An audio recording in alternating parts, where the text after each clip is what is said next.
What's up, War Report family? It's your guy Ike Jones, and we are back with another edition of a bunch of stuff. We know we're broadcasting live over here on the War Report channel, the Auburn Express, and Just a Sec Pod. Ike Jones in here, and today we are talking about Vanderbilt football. That's right, Vandy is on the schedule for Auburn this season. If you've been living under a rock, to talk all things Vanderbilt football today, we've got Will Byram from the Door Report. The War Report meets the Door Report today. It sounds like a lot of alliteration and assonance going on there, but all good, man. Will, how are we doing today? Doing good. Inching closer to football season. I think we're 32 days away from the first full Saturday of college football and 30 days away from the first SEC action. So we're closing Yeah. in the dog days of summer and getting into talking season. So I'm It doing is great. that time. Fall camps are starting up all over the country.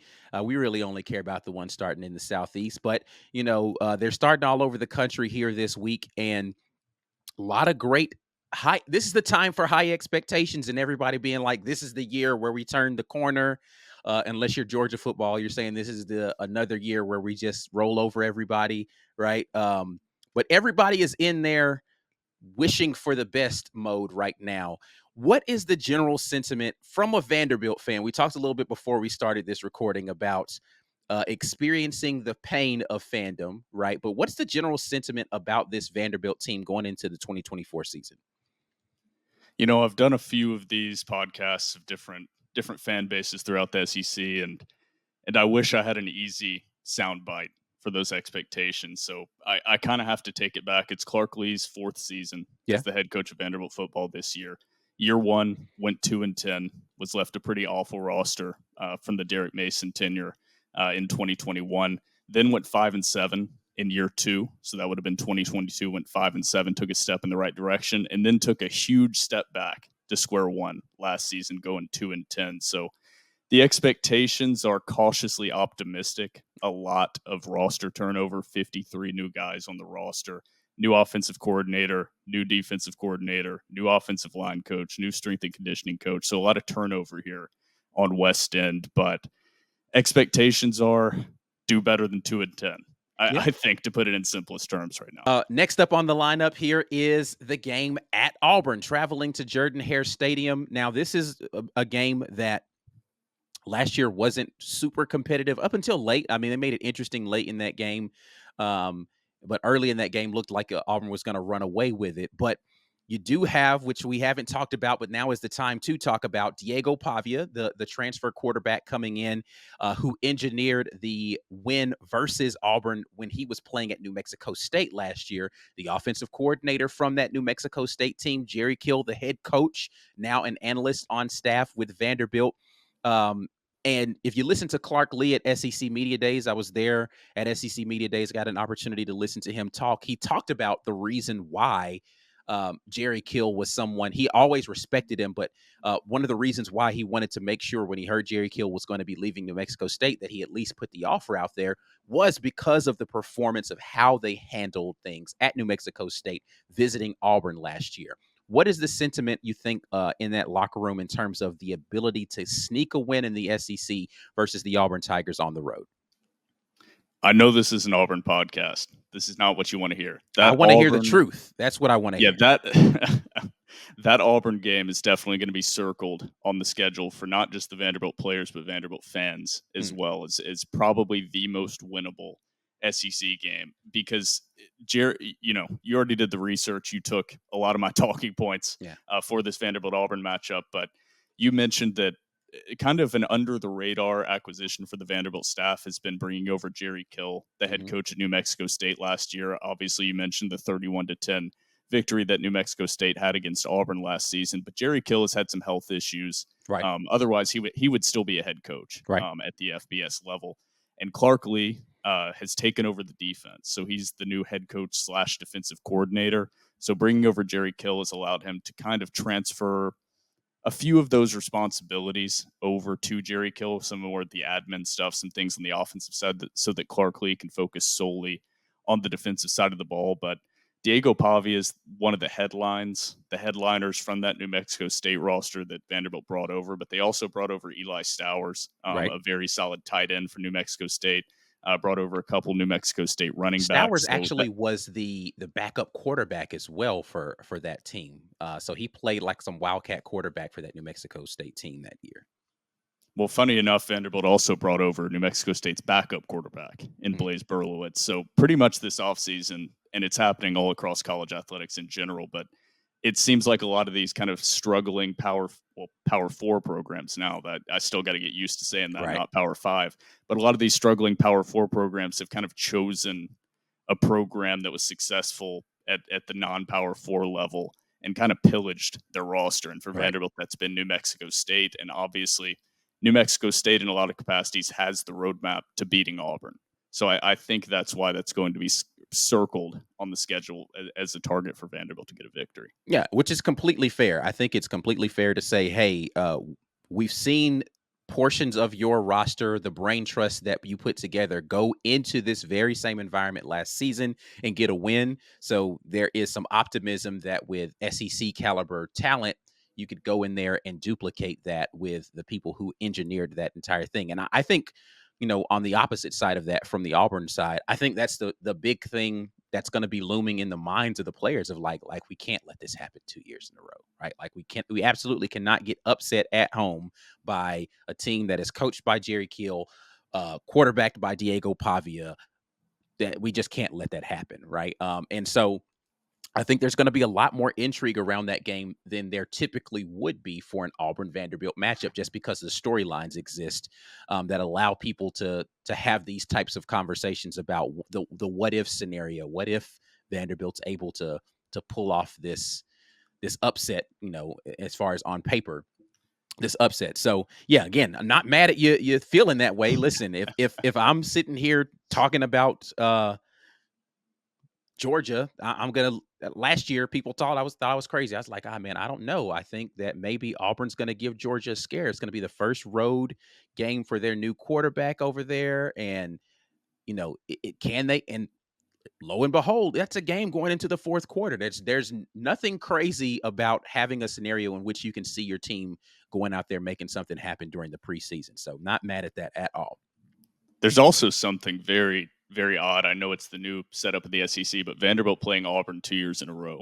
Yeah. Just something about that feels wrong to me is in my core as an SEC fan. It's very weird. I mean, like, you're used to, as, an Auburn fan or a Vanderbilt fan, seeing that team once every like 8 years. You'll get a matchup against them. But listen, and this it wouldn't be the first time that Vanderbilt was able to sneak a win against Auburn, right? Like, it's not unheard of. So the Auburn team is going to have to come out there ready to play in that football game. Now, yeah, if I'm looking at season projections for Auburn, I am chalking that one up as a win because I think Auburn should win it, but not mad at you saying that you think that Vandy has a chance in that, considering all the things that we just talked about. What do you think is the path for Vandy to get that win, though? Right? Like, what does it need? Is it going to be? Because listen, that New Mexico State game wasn't particularly close, right? Like, I was there at that game watching Auburn struggle to move the ball down the field, and New Mexico State seeming to kind of just every time you thought you had Diego Pavia bottled up, he'd make some sort of crazy throw happen, run for a first. Like, he was a magician out there during that game. Um, do you, without having, again, this is preseason, we're projecting way out. They haven't even touched a football in a regular season game, but would you see it being something like that where they need to jump out early and then just maintain a lead, or is it hang around and shock them late type of thing? So obviously we're projecting Right. way out, and Yeah. Vanderbilt's being extremely tight-lipped about what they're going to be trying to do this season because, like you said, they brought in all the new coordinators, brought in all the new players. I'm going to give a bit of a boring answer. I think it's going to be pretty much the same answer for Vanderbilt securing wins this entire season. I think it's going to be dominating time of possession. Mm. Last year, that was the number one thing that Clark Lee pointed out, and they struggled with last season. They were 93rd in the country last season in time of possession, I believe. and I think New Mexico State was like 26th, Yeah, and That New Vanderbilt Mexico also. State run game was like top 10 in the country for the vast majority of the season. So they were able to crank out yards on the ground consistently and just get crucial third downs and keep drives alive. Yeah, absolutely. Yeah, you stole my next talking point. I was just going to move into New Mexico State's run percentage compared to what Vanderbilt did last year. Last year, as a percentage of their overall plays, Vanderbilt ran the ball 111th most Hmm. in the country. So they were a very pass heavy attack last season. New Mexico State, on the other hand, ran the ball 39th most in the country. So Vanderbilt's going to have a clear emphasis, just projecting all conjecture, but Right. Vanderbilt's going to have an emphasis on that run game and time of possession. So I think controlling the ball, controlling the clock, and limiting the amount of time that Vanderbilt defense has to be on the field. So who's going to be the guy that's going to be the engine for that run game, right? Like who's the guy that Diego Pavia is turning around and handing that ball off to consistently? So I think it's going to be mainly a two-headed monster with possibly a rotational third head coming in there. But Vanderbilt has two very talented sophomore running backs coming off freshman season: Cedric Alexander, number 28, and AJ Newberry. I think he's still number 46. Those two guys are really talented. Had solid freshman seasons last year. But I think it's going to be a running back by committee situation for the Commodores this year. So you're not going to be able to key on one guy. Hmm. Another kind of tidbit, Vanderbilt also brought in another quarterback in Nate Johnson, Right. who played at Utah Utah. last season. Yep, he was a former four-star recruit. He was utilized at Utah in a lot of package situations. Right. So very, very athletic guy, a lot of speed, a lot of arm power, but not a lot of accuracy. Haven't seen him throw the ball consistently in games. So Nate Johnson's another guy that I could see being utilized in that run game and in a different capacity than just that stable of running backs. Yeah, listen, if they're going to use the New Mexico State formula, that is a portion of what they did last year. You know, Auburn fans get upset when I talk about how, uh, or well, actually, football fans in general talk about the fact that if you don't have, if you have two quarterbacks, you don't have a quarterback, right? But New Mexico State and that offensive brain trust were able to put together an offense that could utilize both of those quarterbacks in very unique ways. But it's really more so about how you and when you deploy that sub package, and they did a really good job of that. So I think. Props to Clark Lee and his staff. He talked about his recommitment to NIL, or the organization's recommitment to NIL and trying to bring in quality talent, and the recommitment to the strength and conditioning program of making themselves be more competitive week in and week out in the SEC. But props to them of figuring out how to put together a collection of athletes that fit well with whatever they want to do with the offensive strategy. And that's going to be crucial for them being able, like you said, to eke out some wins. It's just like, hey, just don't give the ball back to them. We're gonna play keep away for the vast majority of this game. So if they're able to execute that, and a lot of that's going to be on the offensive line, then they've got a good shot to be in whatever game that they're in. Because I actually like Clark Lee as a defensive mind. So him taking a bigger step forward as a defensive coordinator, I think is going to pay dividends for that Vanderbilt football team. Yeah, I mean, Clark Lee, that's his background, coming from Notre Dame. Probably a guy that if he didn't attend Vanderbilt and play fullback at Vanderbilt in the early 2000s, Vanderbilt would not have had an opportunity to get. Obviously, his first 3 seasons as a head coach have been a struggle. I Right. think, in a way, I don't want to say this because every coach knows what they're getting into. He played there, he knew what he was getting into, but he bit off a lot. Yeah. And I think at a certain point he bit off a little more than he could chew. I think him being able to focus on the defensive side of the ball and the detail oriented part of that he's so good at. I think the Vanderbilt defense could surprise some people this year. I'm not so sure about the offense. There's so many new moving parts, so much new that hasn't really been tried out in the SEC that we don't really know about. But I think the defense is going to be able to surprise some people this year. Listen, running the football and playing good defense has been a recipe to be able to win football games since the inception of this game. It's not going to ever go away. Now, you might not be a championship team, but you can go out there and be competitive in every single game if you can control time of possession and get the ball back to your offense consistently. That's just how it works. All right, so give me floor and ceiling here for Vanderbilt this season. Like the wheels fall off. At worst, we're here. And if everything goes the way that I think it can, and we get some breaks here and there, where do you think Vanderbilt can land this season, floor and ceiling, with their schedule? Okay, so I always like to give two. So I think the floor and ceiling stuff is overutilized by people and they're not truly giving the true floor and true ceiling. They're giving more of a realistic floor and a realistic ceiling. True. So the true floor for Vanderbilt is 2-10. I Mm, think that's the absolute worst case scenario. The realistic floor, I think, is 3-9. mm. I think they are going to win those three games that I pointed out earlier. I think they're going to beat Alcorn State, beat Georgia State, beat Ball State. Obviously, I'm not 100% confident in that, but I think that is the true floor. I think the true ceiling at its highest peak is a 7-5 season for Vanderbilt. I think the more realistic ceiling is a 6-6 season, Okay. and becoming bowl eligible for the first time since 2018. So I think I would say 3-9, 6-6 are the floor and the ceiling there. So with that floor and ceiling, that means you're going to get your three non-con G5 and lower wins, right? Or FCS matchups, right? So who are the three P4 teams that you say to yourself, we could sneak, well, 3 to 4 of those teams that you have as tentatively. We've already talked about Auburn. You've got that one circled as a maybe on the schedule. But who are the other, I guess, 2 or 3 teams that you're saying to yourself, this could be one that we sneak up on? Okay, so you already mentioned Auburn.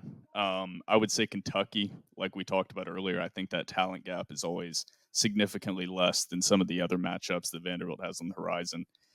I want to say South Carolina, Mhm. just because the talent level is not going to be significantly of a big gap. But Vanderbilt's cursed against South Carolina. If you go back to 2021, they're cursed. So I'm not very confident in that one. I would point out Virginia Tech Mm. as kind of an opening barometer.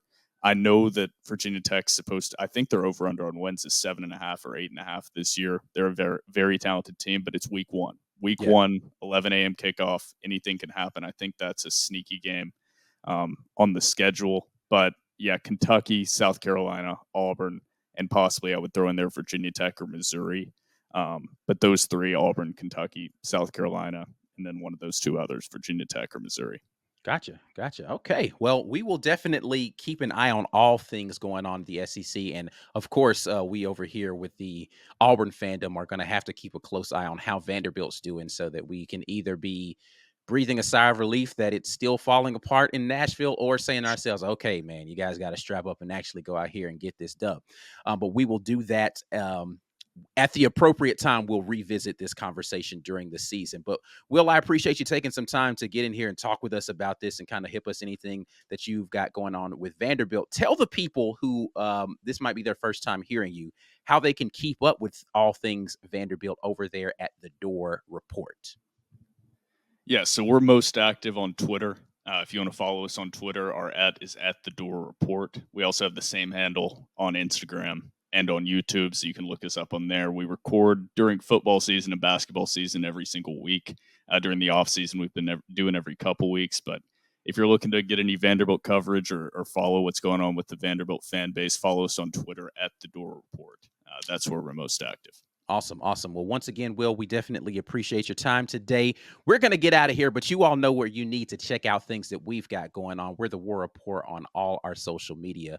If you want to follow us over on TikTok, it's TW Report. We're at you on YouTube at the War Report. We're here as the Justice Sec Pod and as the Auburn Express on your podcast platforms. Make sure you check them out. But until the next time, and as always, War Eagle.